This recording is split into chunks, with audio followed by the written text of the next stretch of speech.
Lingid sa kaalaman ng nakararami, iisa lamang ang biological child ng nag-iisang superstar na si Nora Aunor at ito ay si Ian De Leon.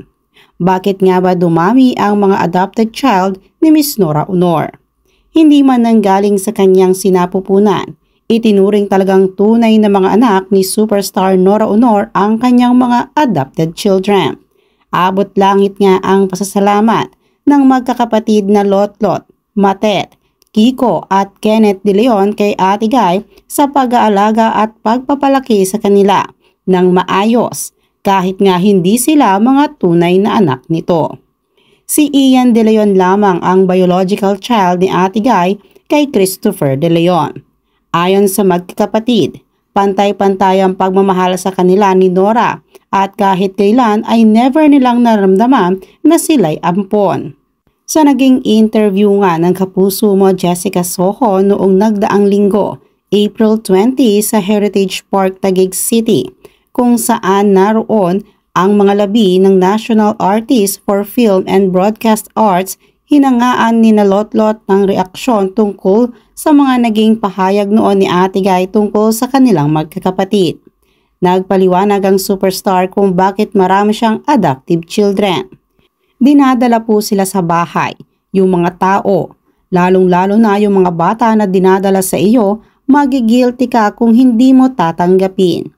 Kasi kung mababalitaan kunwari, hindi mo tinanggap at nabalitaan mo na hindi maganda yung nangyari sa mga bata, para bang konsensya mo na bakit hindi mo tinanggap, na kahit paano ay makakatulong ka ng malaki para sa kanila.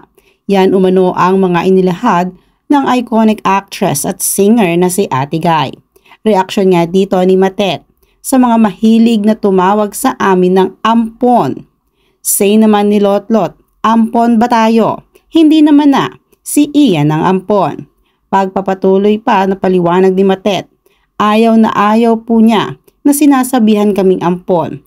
Never po niyang ipinaramdam sa amin iyan. Nalaman po kasi naming ampon kami from the helpers.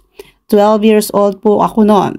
Matet, pinatawag ako, si Kuya, anak ni Mommy. Pero tayo, Lotlot, Kiko at Kenneth ay anak niya sa heart. Pasalamat ako kay Mommy kasi kung hindi ho sa kanya, hindi ko sila kapatid. Ang tanong naman daw ni Lotlot kay Ate Guy nang malaman niyang hindi si Nora ang tunay na ina nito. Bakit si Ian lang ang galing sa tiyan mo? Bakit ako hindi? Gusto ko ako din. Sagot daw ni Nora sa kanya, ikaw galing ka sa Panginoon, bigay ka sa akin.